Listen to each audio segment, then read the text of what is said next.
What's up everyone, my name is Mike and welcome back to my channel, and today we're going to be talking about HRO. I went for the leaderboard as well as the set completion in this latest Superhuman Strength digital release. So I'm going to talk about things that I learned in the process of doing this. Let's get into it. So in my opinion, when it comes to going for the leaderboard and going for the collection for these digital releases, you have 3 weeks or so for them to take a snapshot, and it does get a very much competitive based on the leaderboard and the set completion. Now when they take the snapshot, the rank that you are at out of those top 100 or top 150, depending on what the reward is the mint number that you get. So the higher that you climb in that leaderboard, the lower your mint number and the better it is for that value of that card.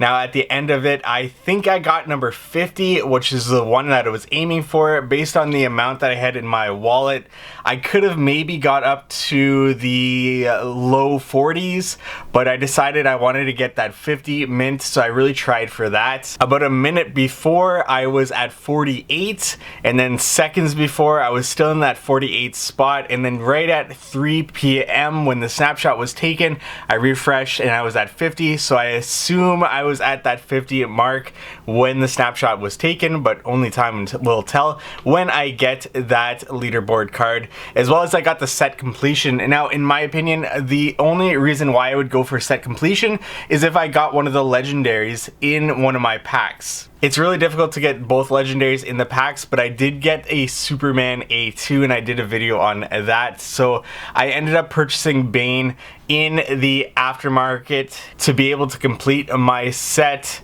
And I'll also have a video on my strategy when I went for that Bane. When I went for the set completion, it cost me a little bit more in doing so, and I think it would be a good video to go over with that. But here are some things that I've learned in the process of completing my set and going for the leaderboard here. First things first, lower mint numbers, the better, the more score that you are going to get with that, which means that they're going to cost more in the aftermarket, which makes total sense. But my problem with doing this and navigating the desktop app is that if you go to your collection, you can see your lowest mint number, and then you can also see the market and where you can actually purchase cards to improve your mint number. The problem with that is that if you go to that collection tab and you do it this way, the market listings only go to a certain point. They don't keep scrolling, and I didn't know that. I thought that with this digital release, there wasn't a lot of people listing theirs on the market, and I was only able to improve my score 1, maybe 2, maybe 3 points at most, and I was purchasing cards from that collection tab. But what I didn't realize, if you go to the market tab, you won't be able to see your lowest mint number, but you will be able to see many more listings all the way into premium mint numbers and so on. So I wasted a lot of money improving my mint numbers by 1, 2, 3 points here and there, and not realizing that in the market tab you can actually see quite a few lower mint numbers, premium mint numbers, and just go ahead and purchase those based on that. I probably wasted a good amount of money just trying to flip my cards 1, 2, 3 points at a time when I could have just gone and bought those premium mint numbers. So if you're going for lower mint numbers, go through the market tab. It's unfortunate that you can't see your lowest mint number and how you can go ahead and improve it, but you do see at least the score and how much those lower mint numbers will improve your score. I just wish there was a better way to be able to see your lowest mint number and see all of the market listings all at once. It does require a little bit of jotting down some notes to see which cards you can improve to be able to get higher in the leaderboard there. So when purchasing cards, go through the market tab, do not go through the collection tab. Pricing trends, now this changes I'm sure from drop to drop, but I think we'll see a bit more consistency with the Superhuman Strength drop with future drops, because the first drop, the Batman Universe drop, was the very first drop, and they're holding their value a little bit more than the Superhuman Strength drop. It did have lower mint numbers with that Batman Universe drop, but also it was the very first. So first edition, it's going to be a bit more valuable. It's going to hold their weight a little bit more. But with the Superhuman Strength drop, we actually saw the prices of these cards drop throughout the existence, since the drop all the way to the leaderboard snapshot. So it might make more sense to just hold off, wait, and then purchase your cards leading up to that snapshot. Now, that might not be the case. Every drop may be different, but with the Superhuman Strength drop, it did make a little bit more sense to do that. What I ended up doing was just dollar cost averaging my way to the snapshot on the leaderboard and just purchasing to complete my set where I needed to, mostly just the epics leading up to that snapshot. Now, legendaries were a little bit different. So with these, they kind of stand alone from everything else, and they didn't really drop so much in price leading up to the snapshot. There were a few opportunities where they were lower than what they usually are leading up to the snapshot, and you just got to capitalize on those opportunities if you're going to complete the set. But also with these packs, the packs decline in price leading up to that leaderboard snapshot as well,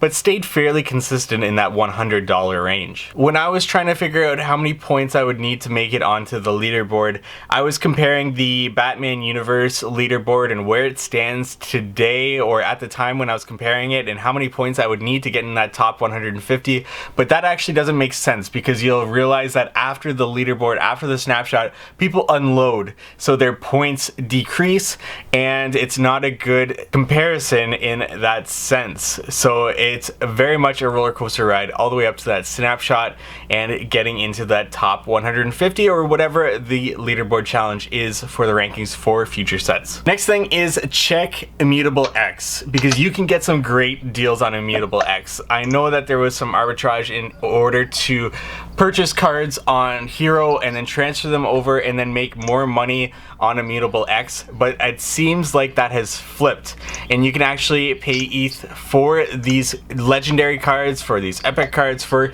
cards in general on Immutable X, and then transfer them to Hero, and you can actually make a little bit of money even right now on cards with that process. So if you're looking to complete a set and you're just looking at the Hero platform, check Immutable X. That's where I actually got my Bane. I transferred my ETH to Immutable X, my MetaMask wallet to Immutable X, purchased that and transferred it over to Hero, and I actually saved about $400 US in that process. And with Immutable X comes scammers, so be very careful, especially if you post your card on the Hero Discord in the sales chat or in the trade chat. There are lots and lots and lots of scammers. I had 5-6 of them hit me up as soon as I posted it into the sales chat. I was actually trying to sell my Superman A2 in hopes of having enough money to purchase a Bane, purchase a Superman back, complete my set that way, and maybe even have a little bit of money left over from that.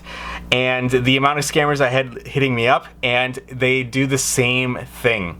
And I'm lucky I did not fall for it, but I did have to do some research on it because it did not make a lot of sense to me. So what they do is they say, okay, list it, they'll agree to your price, or they'll maybe just add some realisticness to it and say, oh, they'll try to haggle with you and then end up just going with your price, and they'll say list it, and they'll try to purchase it, and they'll send a screenshot saying this some sort of error, this is not connected to a DApp, and they'll say, hey, you need to connect to this, and they'll send you a link, and that link will lead to a website, and it'll have you put your MetaMask 12 phrase key into it, which will have them be able to steal anything that is on your MetaMask wallet, in this case my Superman A2.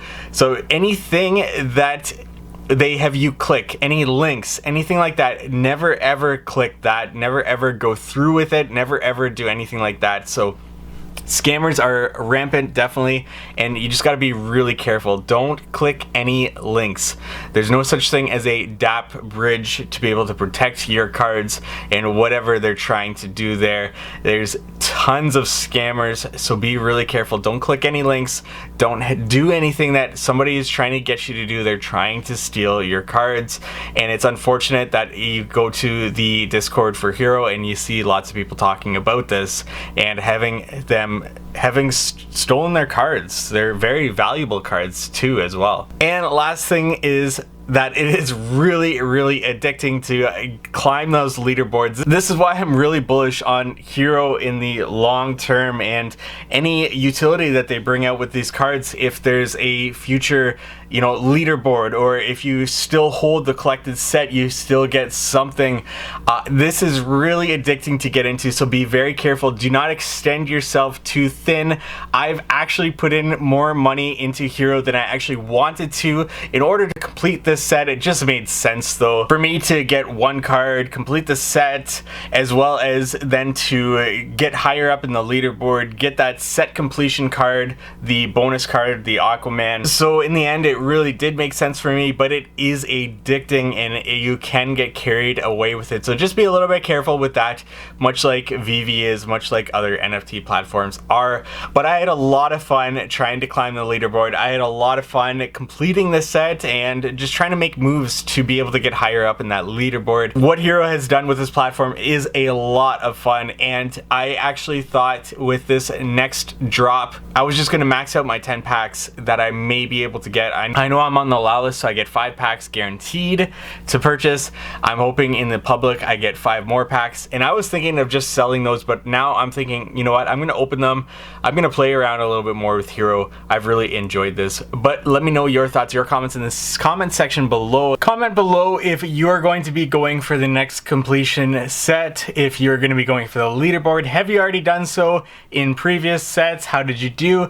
Let me know anything that you think I may have missed in the comment section below. Like this video if you found it helpful for whatever reason, and subscribe to my YouTube channel for more content like this. Thank you so much for watching.